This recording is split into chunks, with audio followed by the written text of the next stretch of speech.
Welcome to Renewable Watch Podcast, your front row seat to what's really shaping India's renewable energy industry. Each episode features conversations with people who are making the key decisions, answering hard questions, and navigating the transition to clean energy. We break down the trends in the industry, why it matters, and where things might be headed. The stakes are high, the timeline is tight, and the questions are getting sharper. Battery energy storage has taken center stage in India's clean energy transition. As the grid becomes more complex with increasing renewables capacity and growing prosumers, the need for energy storage solutions has never been greater. Yet, challenges remain with high costs, limited manufacturing, and early stages of deployment. In this podcast episode titled Battery Bet, Can BESS Save India's Energy Future? We will unpack the emerging opportunities in the battery storage space in India and explore the key roadblocks as well as the path ahead. Joining us to answer these questions is our guest, Mr. Saurabh Kumar, Vice President of the Global Energy Alliance for People and Planet, or as it's known, GEAPP India. And I'm also joined today by my co-host, Mr. Alok Rara, publisher of Renewable Watch magazine and CEO of India Infrastructure Publishing Private Limited. Let's get started. Okay. To begin with, welcome, Mr. Kumar. Wonderful to see you on the video. My first question to you, Mr. Kumar, is why are we hearing so much about battery energy storage now? Why has this become a priority, or seemingly has become a priority for utilities, for the grid? Just that. First of all, thank you very much for inviting me, Alok ji and Kushbu ji. It's a pleasure being here with the two of you. As Alok ji, you asked me why this is a priority now. I don't think it's a priority now. It has been a priority for a while now. I think actions have started being taken now. If you recall, when the announcement came that India would head to a 500 gigawatt non-fossil fuel capacity way back in 2021, the Central Electricity Authority then put out a number of 47 gigawatt of storage is required. Multiply by 4 to 6 hours, so that's nearly 250 gigawatt hours of storage to basically integrate this renewables into the grid.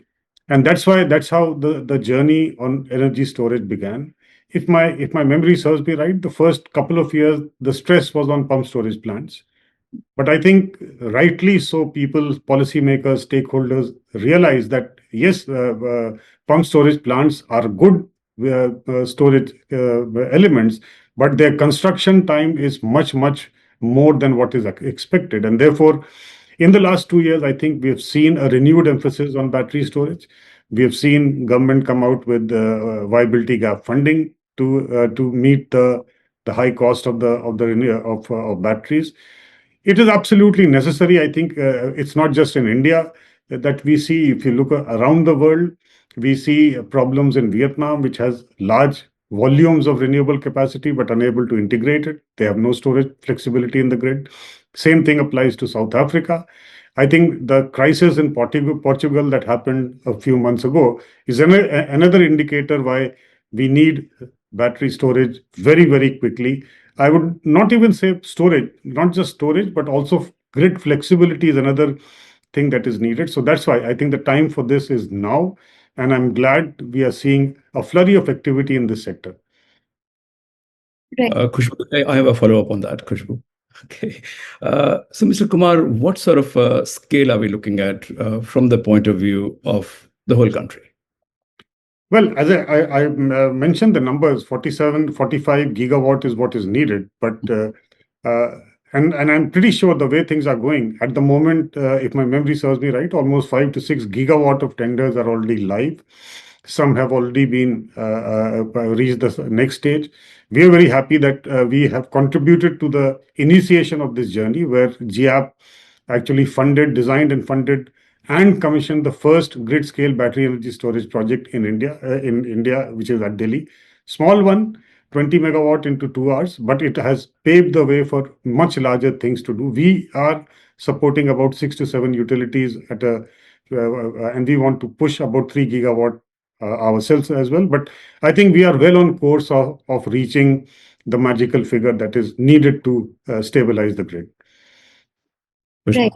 You mentioned the Kilokari BSS project, Mr. Kumar, just now.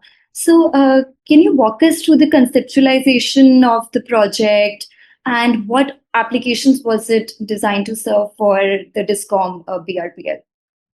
So this project has a history, and this history is basically if when I was with EESL, we had started discussing this project with BRPL, and in fact, a lot of work was done while I was there.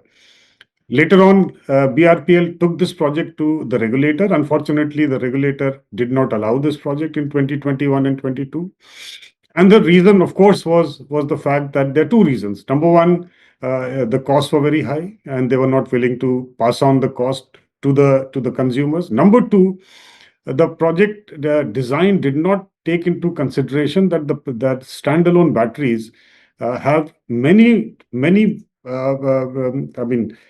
benefits to the grid, and if you're able to monetize multiple benefits, you can actually reduce the cost, and which is how the design of this project was extremely unique for the first time in India. If you look at the design conditions of there were three revenue streams that were supposed to be monetized, and these three revenue streams are, of course, which is the obvious one is arbitrage, that you store cheap energy during the day and push it out in the peak hours. There are two other revenue streams that are now going to happen. One is secondary ancillary service, SRAS as it is called, and the third one is capex deferral. By capex deferral, we mean that I don't know if you've been to the site. It's a very dense site, 33 kV substation of BRPL. It serves about 12,000 consumers in and about that area. There is just no space for expansion. And therefore, if you put a battery system there, you can defer the capital cost that is needed for additional transformers, additional cables, etc., for about 4 to 5 years. So again, if there is a mechanism to monetize it, it reduces the overall cost to the. So that's how this was. This is how it was designed. Then it was bid out with our partners Terry on behalf of BRPL. There was a reverse auction that happened, and in I think November or December of 23, the work was awarded to the present developer. And then it took about 4 to 5 months to seek the regulatory approval before the construction started. It is also a remarkable thing that the construction happened in actual less than 6 months, given the fact that if you recollect, between October and January of last year, there was no construction activity allowed in Delhi. So we are incredibly proud of the fact that we were able to design something and deliver it at a speed which is unheard of in India. Mr. Kumar, now that it is operational, what are the things that we've learned from it? Huge amount of learning, Alokji. If you ask me, number one, what we wanted to demonstrate, we have been able to demonstrate, and I'll tell you what is that. This is the first project that has been approved by a regulator, and the regulator has allowed a capacity charge that the BRPL is giving monthly to the developer, which is 57 lakh per megawatt. In the first 2 months, just by arbitrage alone, and this battery is designed to run 2 cycles a day. In the month of April, out of 60 cycles, it was able to do 42 cycles because there is an intelligent software sitting on the battery. It looks at the cost of power in the exchange and then pushes power if needed. In 42, they were able to gain about 95 lakhs in that same month. The number of cycles thereafter has not been more than 40. And again, the reason is the demand has not been very high. The second peak that normally Delhi has in the morning, that has not really happened. But we are expecting in the coming months, there will be 50 to 55 cycles of every month, and therefore this number is going to go up. So it shows that it's just by arbitrage alone, this battery system is actually a viable proposition. I want to touch upon one more aspect which is extremely important. This battery system is now connected with the the SLDC, the State Load Dispatch Center, and through an optical fiber link to get SRAS revenues as well. Which means if the State Load Dispatch Center wants to use this battery for balancing of the grid, it can take over that asset and pay to the BRPL. Having said that, there needs to be a lot of regulations that need to come in for SRAS, which will then make this attractive to developers as well as Discom. So, to that extent, it has been a great success story till now. Mr. Kumar, GEAPP has been supporting a number of these projects across the country. And specifically, how do you help make the project viable or bankable? How do you work with financiers, regulators, governments? What does GEAPP bring to the table? So we want to create value, and whatever it takes to create value and has a demonstration effect, we do. And I'll give you 2-3 examples. So what did we do in the BRPL project? We, along with BRPL, helped design the project. It was a very innovative project. And let me also mention to you, we picked out the best technical specifications internationally. You will be surprised to know India still does not have safety certifications and safety standards for batteries. So we picked up the best global standards for this. We then created the standard bidding document, right? We then also created the standard agreements between a developer and a Discom. And also we created the regulatory templates. How do you approach the regulator for any battery projects? Now, when we started this process in 2023, the battery prices were still reasonably high, not the things that you see today. And therefore, we knew, and if you recollect, many projects were bid out, including that of SECI, and none of them actually saw the light of the day because the tariffs were more than 10 rupees per unit. So we decided to provide 70% of debt at a very concessional rate, 1% per annum. And that is what made the project viable, right? So we provided a combination of technical assistance and also concessional finance to have that demonstration effect. We didn't stop here. What we also did was, and we are right now doing, is we have now created a battery management system software, which is sitting on the battery for the most efficient running of the batteries. And we are just testing this out for a year in BRPL. And so far, as I've told you, it has shown tremendous outcomes.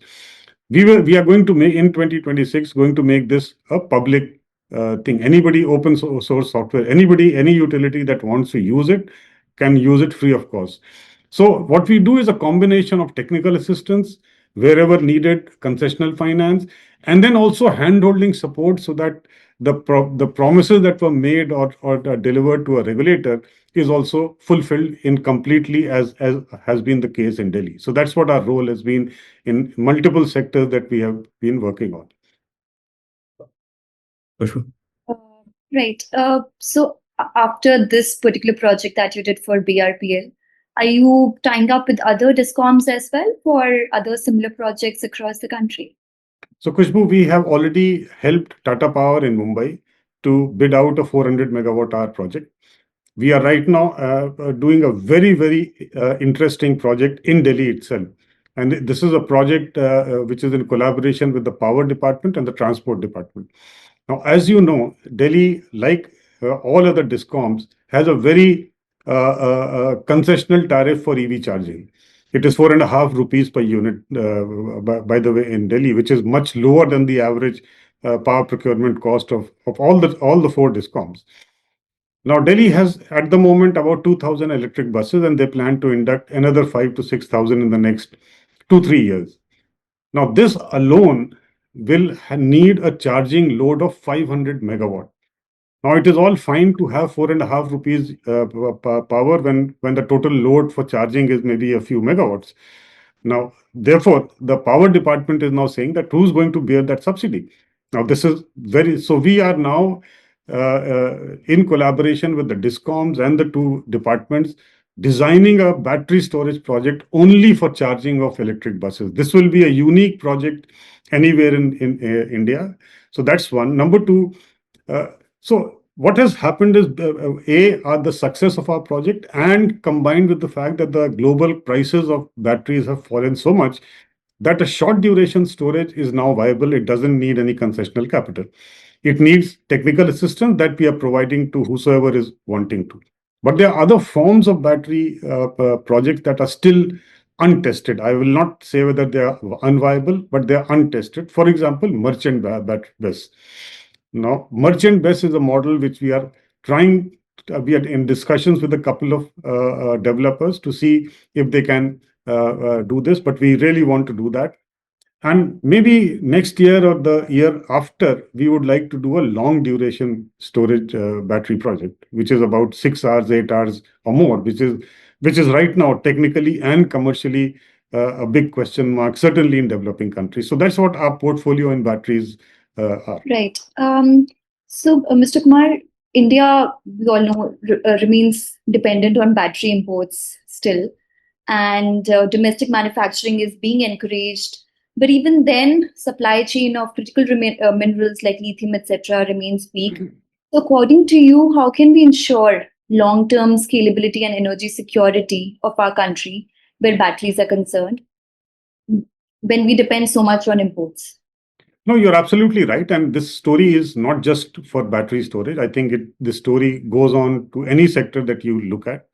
Whether you take solar panels, the solar cells are still being imported.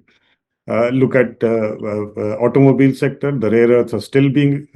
So I think it's a larger question of how do we, as a nation, become more resilient, more domesticated supply chains. And I think a lot of effort is going on in India. It will not happen overnight. But I think there is a serious effort from the part of the government, PLI schemes being one. I think encouraging Make in India is the other thing. We are seeing, for example, Apple, India has become one of the largest manufacturers of iPhones anywhere in the world. So I think it's a process that has already been initiated. Yes, it's a harsh reality that at least in the short run, we will remain, not just we, I think the whole world will remain dependent on one country for large part of their storage needs, and which is what we have to figure a way out. I don't have an answer, but I think the schemes of the government, the kind of encouragement that we are seeing, the rationalization of tax rates, boosting of demand by this energy service storage service, energy storage obligations, all these are steps in the right direction that will push domestic manufacturing as well. Mr. Kumar, a couple of questions about GEAPP itself. What's the mission of GEAPP? Where all is GEAPP operating, and why India? Okay, so GEAPP is a philanthropic organization that was set up by three very large philanthropies: the Rockefeller Foundation, the Bezos Earth Fund, and the IKEA Foundation. And our mission is very simple: that we want to create systemic change wherever we work. We want to reduce 1 gigaton of CO2. We want to create 150 million jobs and provide access to a large number of people. Of course, access is largely an Africa issue. In India, it's more of a reliable access that we are looking at. So these are the three main goals that we have. What we want to do is to support stakeholders, countries, wherever we work, by providing this innovative thought leadership, innovative capital. As I told you, we have a flexible capital which can be used in any way which is necessary to create a market, and therefore we are present right now in 8 developing countries around the world. In Asia, we are in India, Indonesia, and Vietnam. In Africa, we are in 4 countries, and we've just started operations in Brazil. Why India? I think India is a lab that does not exist anywhere else in the world. And also we firmly believe that the global energy transition will pass through India. And why I say this is India will be developed in the next 20 years. There's a Viksit Bharat dream. But India's development trajectory will be very, very different from what we have seen of the developed countries and China. We will not develop using cheap fossil fuels. We will develop using clean energy. Now, this is a new paradigm that India is creating, charting out. I mean, with or without GEAPP, honestly speaking, this has been set in motion by the Honorable Prime Minister way back in 2021, and India has been coming through with this. So I think it's an incredible opportunity for an organization like GEAPP to be a part of this journey, so that the learnings that we have from here, we can then take it to many other countries which are much behind in this energy transition journey. So that is our mission: try and contribute our little way in this India's energy transition. Take learnings from here through our partners elsewhere in Africa, in Southeast Asia, and LAC. Okay, Mr. Kumar, final question from me at least. Maybe Khushbu will have one. What are the other areas that GEAPP intends to get involved with, energy or outside of energy? No, we are because we our name is Global Energy Alliance, and we are a charitable organization registered in the US. So we don't work outside energy. And within energy, outside of battery, which are the other areas you're looking to work? Yeah. So right now we are doing two other things at scale. One is supporting the decentralized renewable initiatives of the government. So, for example, we worked with the Ministry of New and Renewable Energy, and the PM Suryaghar portal that you see has been developed by GEAPP. And I'm happy to say that the portal went live in mid of February. And so people who have been following the portal before that, there were lots and lots of problems with the portal. There were lots of complaints that the portal is not stable, people are not able to register, and so on and so forth. Thankfully, in the last 6 months, there has been absolutely no problem. The portal has been running extremely well. In fact, there was a news report saying that one of the reasons of the success of PM Suryaghar has been the fact that it's a seamless portal that has. So we are very proud of our association with MNRE. We continue to support them in making the portal better and also maintaining it for the next 5 years. Number two, we are working with the state government of Rajasthan in pushing their PM Kusum agenda, and through a variety of interventions that we have done with them. And we are incredibly proud that in about a year's time, they have crossed a capacity of 1.5 gigawatts. So that's our second big vertical that we are doing. And the third one is the most innovative part that I think we are developing a digital twin of the low voltage distribution network. And that work is now nearing completion in Jaipur Discom.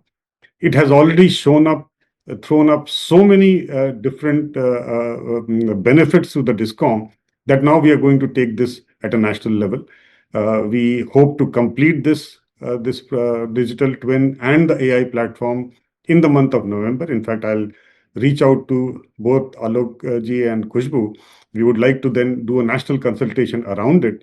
And what better platform than yours to actually host that thing? So we want to take this not just in India, because it has the ability to undertake structural reforms in the sector, something which has not happened till now. And we can all.